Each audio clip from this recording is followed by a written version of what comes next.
friends, so today let's talk about 6 habits that can help you stop procrastinating. So I know at different points in our lives that a lot of us have struggled with procrastination, and it may even be happening right now.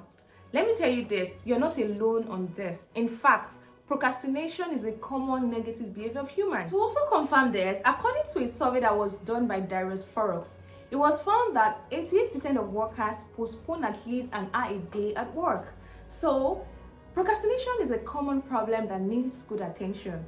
Truth be told, I've also had my own share of trying to address procrastination in my own routines as well.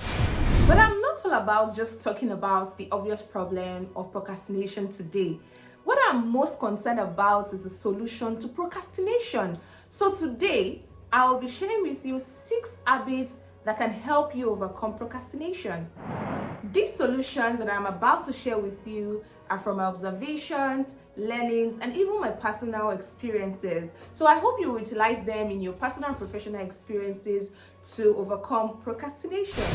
The number 1 habit that you should embrace to overcome procrastination is having a to-do list that outlines what you hope to achieve for the day or for the week. I highly recommend you having a to-do list on a daily basis to keep you in check on tasks you need to complete. The beauty of this hack is that there is a sense of fulfillment that you get whenever you tick or strike out a completed task. It continuously signals a feeling that you're doing something right to your brain, and that can improve how you are interested in completing other tasks for the day or for the week. Do this every day and thank me later. The number 2 habit of addressing procrastination, almost similar to the first habit, but slightly narrowed to completing your daily tasks, is using a snowballing method.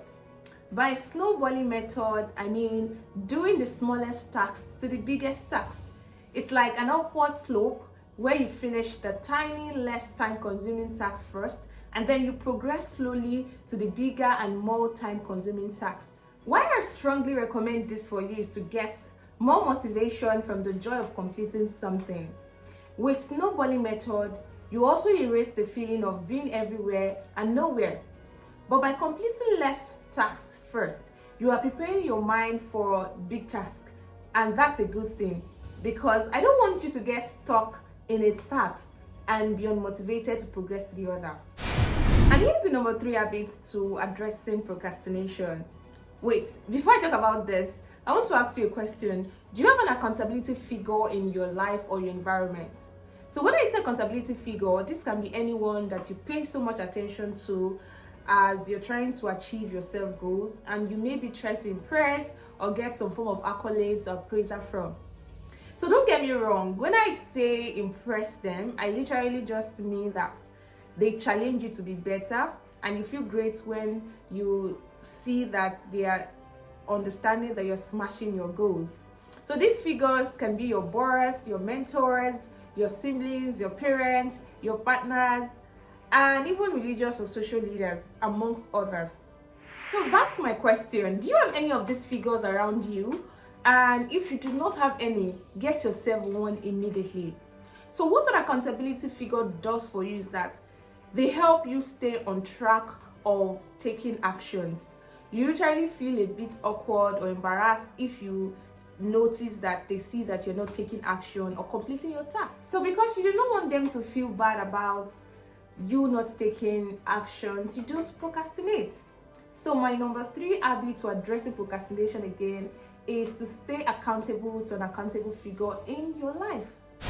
So the number 4 habit to addressing procrastination is listening to inspirational people talk about how they overcame their similar challenges as yours.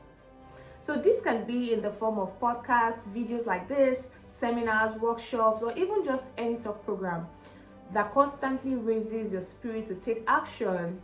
I personally have benefited from this habit, and it has pushed me to take audacious actions. And I still really hope to take more audacious actions now and in the future.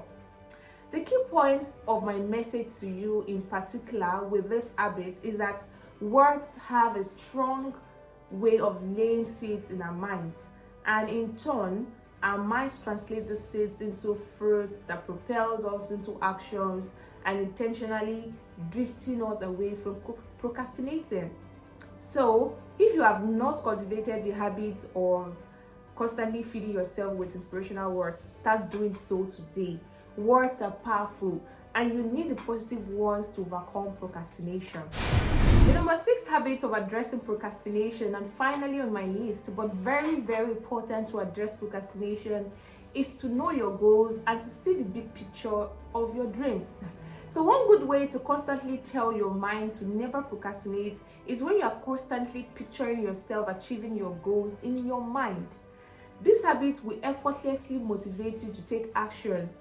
If you don't write out your goals or you don't see them in pictures in your mind, then you will not be able to motivate yourself to take actions. It will be difficult to pressure your mind into taking those actions. So start picturing your goals in your mind and write down your goals as well. So there goes the 6 necessary habits to address procrastination. Do them and thank me later. I hope you found these ideas helpful.